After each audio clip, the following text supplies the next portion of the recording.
obviously, as someone who eats meat, I feel like I don't really have a right to say them types of things. So, Well, you can, whatever yeah. you think or believe, you can say. Well, yeah, I do, but I feel like it's a bit of a contradictory belief. I like to eat. If you believe animals have rights, but you are happily eating chicken burgers, cheeseburgers, pork, bacon, you're part of the problem, aren't you? And it's contradictory for you to say that you believe that animals have rights, but you enjoy eating them thoroughly, and you want to continue eating them. Like I said, it's not to change your mind, but I think it would be good at the start to get an idea on a scale of 0 to 10, with 0 being that you don't want any shift towards like veganism. Okay.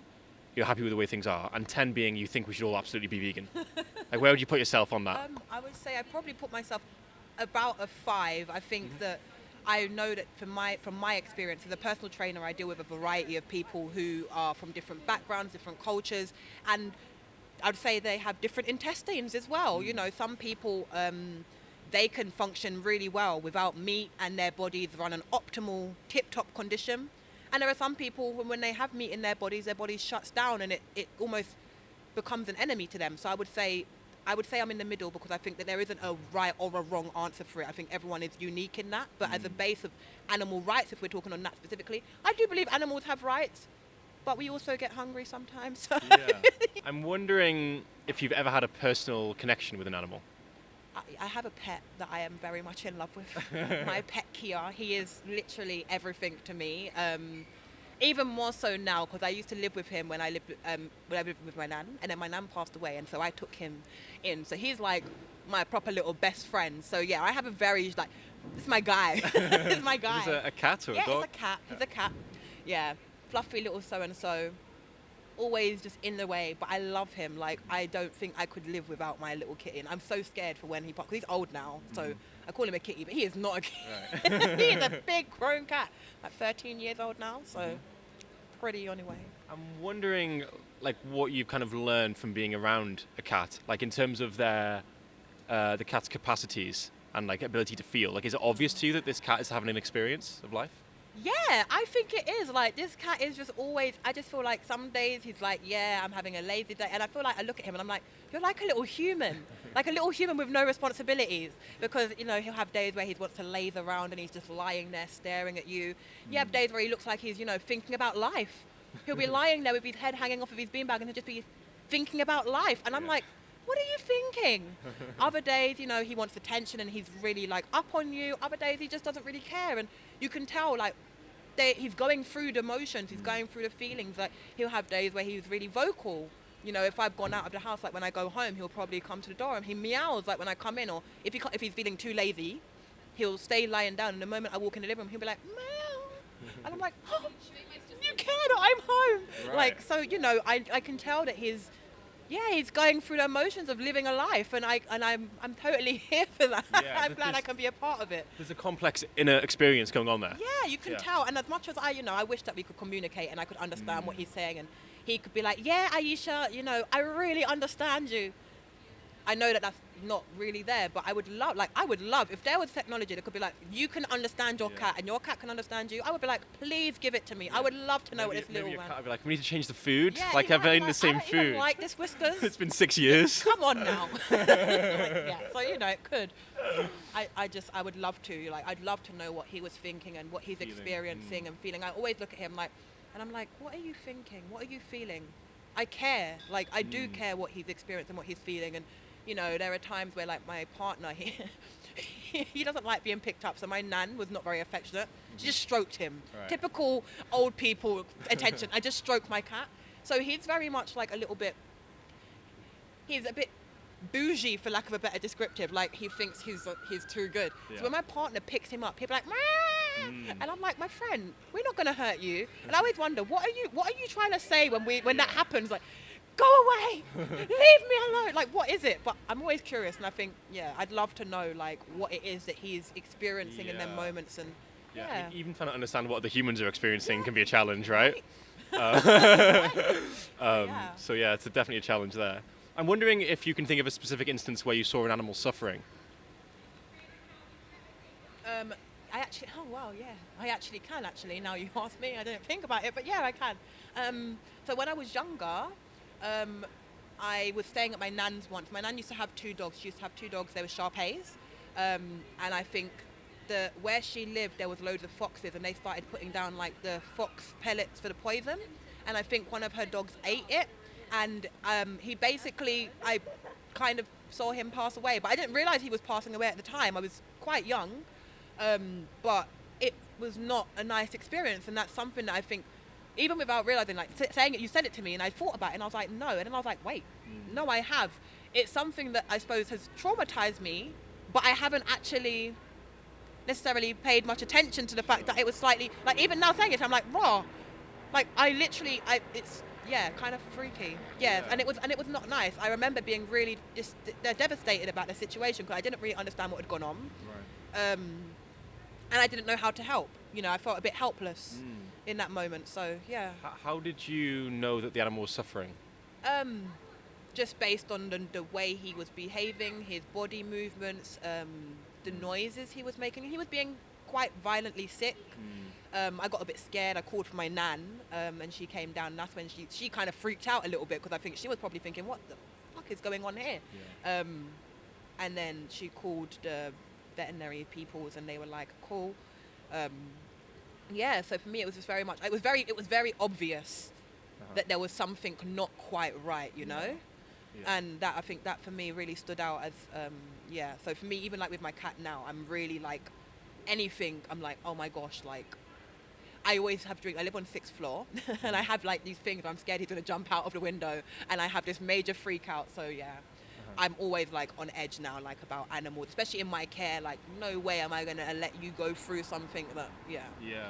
I can control it. I will try my best to prevent it. So yeah. Right. Yeah. That's interesting. I mean, yeah, it sounds like you have a lot of empathy for animals. I do. Yeah. I mean, I can relate. Like, I watched a pet cat die when I was a kid, and like, yeah, like it was very, I guess you'd probably say traumatizing. Like, I felt a lot of pain watching them feel pain. Yeah, because and obviously you don't know how to. What can you do to stop it? Helpless. Like, yeah. Scary. This is dark. The conversation completely. Yeah, wild. But yeah. Okay, so I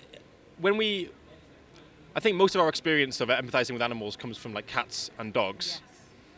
Yes. But it's interesting to think about other animals like chickens, pigs, and cows. Like, is empathy you feel for a cat suffering? Do you think if you saw a pig suffering, would you feel the same? I think empathy? I would feel the same empathy, yeah. Like, I've always had this thing. I think I always watch, like, you know, when you watch them, like black movies, and they're like, they have the chickens in they're like, we're going to cut the chickens, and I'm like, oh my gosh, like, that is horrendous. Yeah, and then the human dies and you don't care. Right? And I think that's kind of the thing that I always find, like, I do care about animals dying. I care a lot about animals dying. But at the same time, do we care about humans dying as much as we care about animals? And as someone who comes from a certain demographic, I know that my demographic are considerably less cared for than maybe a dog or a cat or even a fish called Jerry, you know. So for me, I do have that, I think, is that conflict in myself. But in myself personally, yes, I am 100% empathetic to it. And I think if I saw a pig being slaughtered in front of me, it would definitely make me feel uncomfortable, and I don't think I'd know what to do or how to go about it. I think one thing you mentioned there that I thought was interesting was like this conflict you feel because you empathize a lot with animals, but you also feel that some humans aren't being treated fairly. And I'm interested in the way you describe it as a conflict. So do you think that like by giving animals more rights and empathizing with animals, would that take anything away from empathizing with humans? No, on a personal level, I don't think so. Yeah. However, I find experiences where, for example, as a black person, I've seen where, you know, there's loads of stuff coming out where you see loads of videos of black people being killed in very public settings, and people are almost desensitized to it.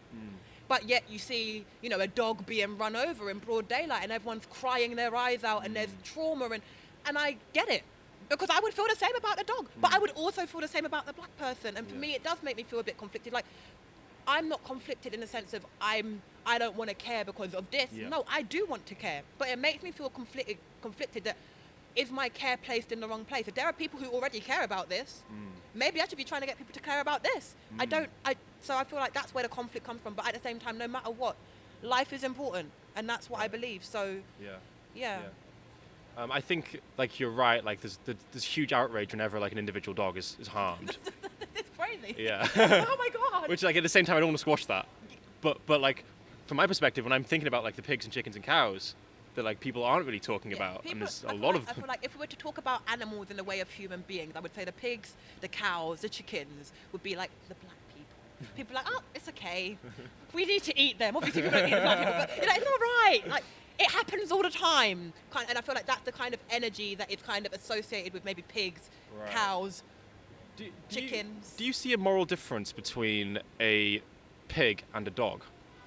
I think that even though there isn't a moral difference, I feel a moral difference because I would not have a pig as a pet. Right. And I feel like that is the key thing that I don't know what it is and I don't know why, but I would say for me on a personal level, the fact that I would never have a pig as a pet would not massively impact my, like I wouldn't eat a cat or a dog. If someone said, yeah, we've prepared some freshly cooked cat for you, I'd be like, I'm good, thank you. I don't really eat pork that much just as a highlight anyway, but if someone said, we prepared some freshly prepared pork for you, I'd be like, okay. So do you think it's because you've had personal connections with cats and Yeah, dogs I but not think- with pigs? Yeah, like I remember when I went to the farm, the pigs weren't even there paying any attention to me, they were just minding their business. Yeah. And I think... Like, do you know who I am, pig? Do you know who I am? I'm here to visit you. But I think the one key thing that's really important and vital is, you go to a farm, and I think it's about, again, maybe the same thing. Now, it's quite funny actually because I'm having this conversation with you, and the more I'm speaking, I'm like, wow, I'm getting so much insight. It's about how the imagery that we are presented about these animals, the imageries and the kind of ideals that are shown of these, sties, they're farm animals, they are there for that purpose, that is it kind of thing. You don't really see them living life, running free. You don't see them, having these livelihoods that you're like, oh wow, like you see cats and dogs with their litter and their, but you don't really see that same energy provided for the imagery Yes. of pigs. You see pigs with all of their litter, but you don't see that same empathy is provided. You don't have that energy. Like look at, like on the Discovery Channel, look at this mother pig with her young litter. Yeah. Look at them just gathering around the mother. They don't have that. It'll be like a Right. dog or a cat or even something, Yeah. and then it'll be something more extreme, like an alligator. Yeah. And you're like, okay. So They're not conveyed as like individuals with complex inner lives, yeah, like it is when they're you see your just cat. conveyed as food. Yeah. They really are, and I think that makes me a little bit sad, but I do like chicken burgers and an occasional beef burger. But I would, at the same time, it does make me feel a little bit like kind of unfair, like they animals too. They got Yeah. rights, But obviously, as someone who eats meat, I feel like I don't really have a right to say them types of things. So. Well, you can, whatever Yeah. you think or believe, you can say. Well, yeah, I do, but I feel like it's a bit of a contradictory belief. I like to eat. I have no problem eating these things. However, I do believe that, we're doing a disservice to our environment by constantly killing them all. Right. So, yeah, but I know, then how do you determine which ones deserve to die? You can't. So it gets a bit dicey after that. So, yeah. You think it's a contradictory belief? I do think it's a contradictory belief. The belief that animals have rights and the fact that I enjoy eating animals is definitely a contradictory belief. And I will hold my hands up and say, I'm pretty sure the majority of the world do. And I think that's why so many people are against being vegan. Not because of what it stands for, but because of what it means for what their beliefs, what it says about their beliefs, If you believe animals have rights, but you are happily eating chicken burgers, cheeseburgers, pork, bacon, you're part of the problem, aren't you? And it's contradictory for you to say that you believe that animals have rights, but you enjoy eating them thoroughly, and you want to continue eating them. Then be like, you should be a vegan. Like, okay, what about you? Yeah. So I feel like I know what I believe, and I know what I like to eat, but at the same time, I do believe that animals do have rights, and I think I do sometimes have that moral conflict when I go to buy, like when I'm in the supermarket and I look at like some mince or something, I'm like, maybe I should just go and get a salad and some avocados Right. today. But I think it's very understandable because I think we said this before, but you're not seeing them, right? You're seeing the plastic packet. You don't see the animal suffering. I think if we saw the animal suffering, then maybe If we'd. we were hunting our own food, I think there would be a different approach and a different feel about animal rights and like especially cats, like cows, chickens and pigs. Those three specifically, I think unfortunately, they've been handed a really bad deck of cards. Yeah. We all sat down for poker and they were handed nothing. They got nothing. They got the three of hearts. They got the five of diamonds. They got all of the cards that don't even connect in any way, shape or form.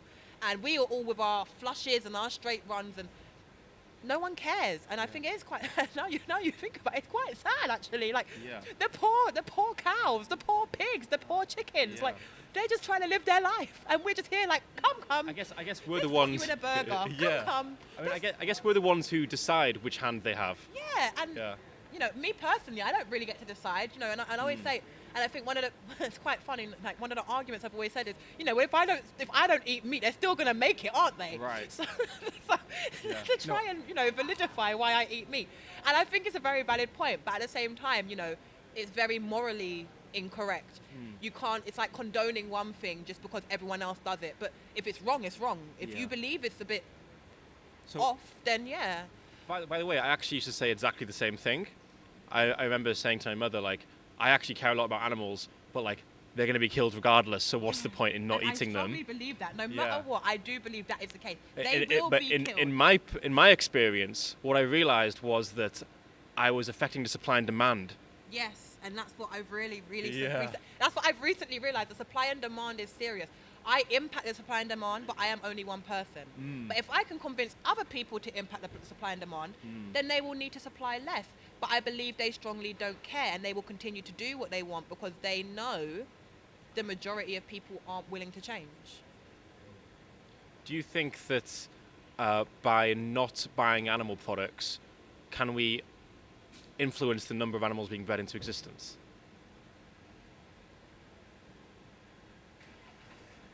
I think if we stopped buying animal products, I think that the world would I don't know who specifically, but the powers that be would probably see the animals as kind of irrelevant, and they would probably slowly just be like written off, which would be even worse than them not. I don't know. I don't even know at this point. Do you think it would be worse for chickens, like factory farm chickens, to not be born, or to be born in a factory farm? Oh yeah, okay. We're talking about factory born. Yeah, I suppose that's what you mean. Yeah. I don't know. I don't think they have great lives in the fact. It's like being born in a jail and living your life in a jail. It's a bit like being a Hansel and Gretel. You got held hostage so that you could get eaten. Yeah. And I suppose the reality is they probably know that. Psychological trauma. They probably know. And oh God, now I'm thinking about it's really sorry, it's a bit depressing. It's quite deep actually. No, I think that maybe they are better off not being born factory born anyway. With chickens, we like chickens. They're cool. Unfortunately, the way the world is going, we are just constantly inflicting pain on ourselves because we refuse to address the problems that are staring us in the face, and we refuse to address them from an open perspective. We always address these problems from a perspective of almost being offended that we have to address them. Right. And I'm like, they're important. They are important. No matter what, they're important. We have to acknowledge that. And if we choose not to, then we are part of the problem. So, yeah. That's great. It's great that we can have open conversations like this, because I appreciate having put you on the spot here. That's fine. You caught me, but yeah, I'm happy to be able to share with you. Okay, one last question then. So on a scale of 0 to 10, with 0 being that you're completely fine with our society's consumption of animals, and 10 being that you think that we should all be vegan in the future, and you yourself would like want to go that way, where would you put yourself on that scale? I would say about a 6, 7.